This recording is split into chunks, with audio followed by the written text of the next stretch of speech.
Alrighty, this is Josh Ruben from East West Healing and Performance. Today I'm very happy, and I'll tell you why.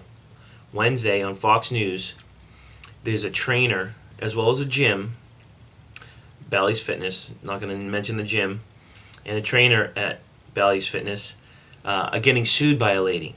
Now this lady's suing the gym because she felt she was pushed beyond her skill level. She was being asked to do things she couldn't do.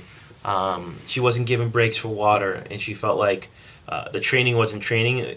She was just there to be tortured. Now, just like people eat McDonald's and sue McDonald's for gaining weight, we don't know if this lady's sue happy. We don't know the real story, because anytime there's a story, there's always three truths. You know, for instance, the practitioner truth, the client truth, and the real truth. You know, but I am somewhat happy because it needs to teach the industry a lesson.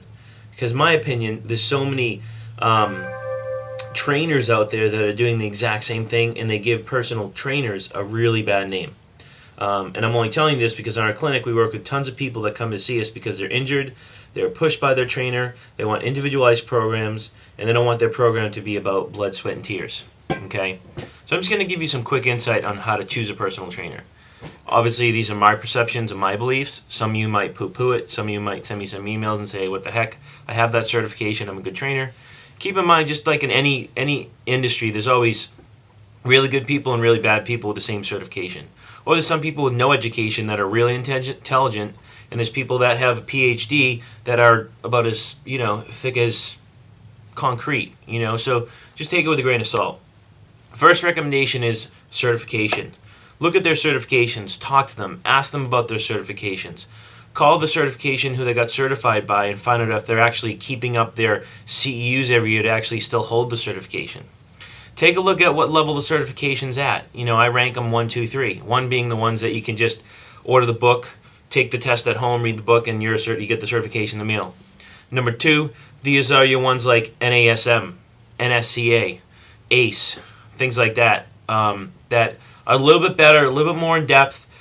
You can still order the book, take the test at home, do all that stuff, but it's a little bit better than your basic ones. They're still a little bit cookie cutter, and that's just my opinion. They're still a great foundation, don't get me wrong, but I still feel they're cookie cutter because you take the cert, you get the certification, your little certificate, but at the same time, all their programs are very cookie cutter. It's like, here's a soccer program, here's an ankle injury program. Well, we're all different. And then you have the 3, which are, in my opinion, the best of the best, and obviously I'm biased. You have organizations like the Czech Institute, MAT, which is Muscle Activations Techniques, RTS, which is Resistance Training Specialists, Charles Poliquin's practitioners. These are the practitioners that actually go to a live certification. They spend usually 5 days there for 10 hours a day, and at the end you have to take a live practical test from assessments to program design as well as a take-home test. Yes, these certifications are a lot more money, and that really doesn't weigh on whether it's better. But in the industry, some of the best practitioners that I've come across, I travel a lot and teach a lot and speak at seminars from those organizations. Now, don't get me wrong, I'm sure there's great practitioners from NASM and NSCA. I'm just giving you my opinion. So if you see NASM, NSCA, good, just interview them, make sure they're keeping up. If you see Czech Institute, MAT, RTS, or Charles Poliquin, they're probably more elite. But at the same time, I teach for the Czech Institute. Within the Czech Institute, there's some really good practitioners, and there's some practitioners that just want to say they're a Czech practitioner, and they don't know their ass from their elbow, okay? Second, watch the trainer. Interview them. Watch and walk around the gym. See the different trainers. If a trainer's sitting there like this counting reps, well, you don't want to work with them. If they're talking to their client and they're not engaging their client, they're telling them about their wife, how they cheated on them, or how they're tired, or things like that, you don't want to work with them. They need to be fully engaged on the client, okay? Watch their mannerism. Watch their body language. You want to make sure they align with you. Interview each trainer. It's your right. Make sure the trainer aligns with who you are, what you believe in, as well as what your goals are. You don't want to rehab your knee and work with a sports specialist, okay?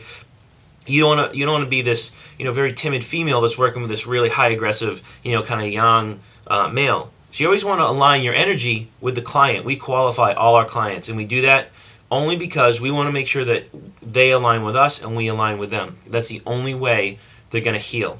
So interview all the trainers there and see which one best fits your needs. 3, ask them about program design. Look at how they're working with their clients.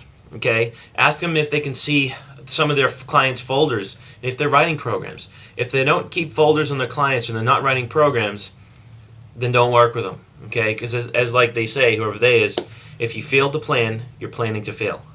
You write programs in a series of progressions month after month to progress the client from stability, strength to power, right?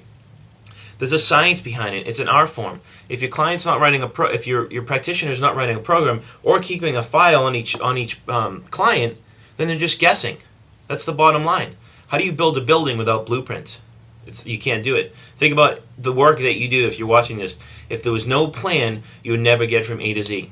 Okay? So if the trainer's just guessing, if you see the trainer training the client and they're just pulling exercises out of their heads, well, they're just guessing, and you're paying them money to just babysit you and guess. And you're really going to get nowhere, because the art of and the science of writing programs is what get you results.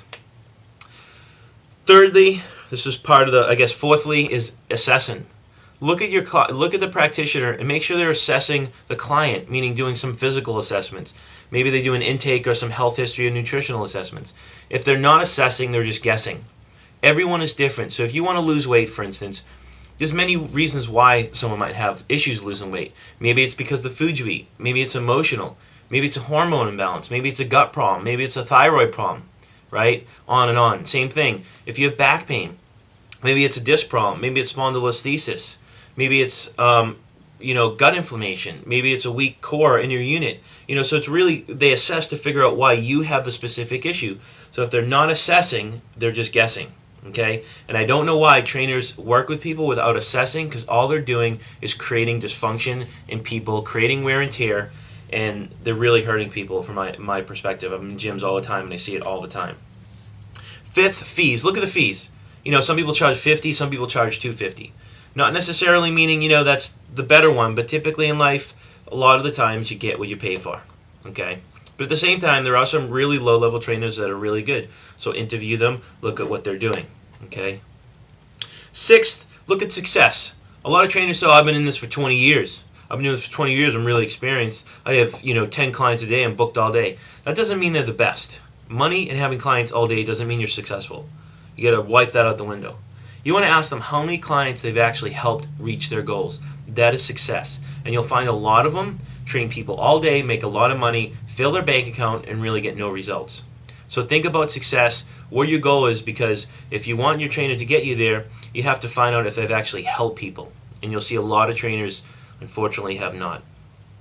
7th, look at degrees. Obviously, a degree is going to benefit the person, but at the same time, a lot of people chase after degrees just so they can put masters after their name, or bachelor's, or doctorate. And a lot of these people go into college, study mathematical, logical information, and they're never taught how to apply it. And guess what happens if you don't apply information? That information is just information. It's dead. It doesn't turn into knowledge. And when you take information and apply it, it turns into knowledge. And then when you use that knowledge and you help people, that's called wisdom. Okay? So just think about some of these things. There's a lot more, but that's just my perspective on how to choose a personal trainer. Hopefully this helps you if you're looking for a trainer. Like I said, obviously I teach for the Chek Institute. I'm more biased. I think some of the best practitioners that actually live what they preach. And that's another thing. Look at the trainer. Look at their well-being, their affect. Are they tired all the time? If the trainer doesn't live what they preach, don't work with them. Because the bottom line is you can't give what you don't have. You can't teach someone about health and exercise if you're not healthy in exercise. And most trainers out there do not live what they preach. If you got more questions regarding this, or you want to learn more information on our company, visit our website at eastwesthealing.com. We get tons of free articles, audio programs, we got a blog, and a lot more. Hope all is well, and have a great day.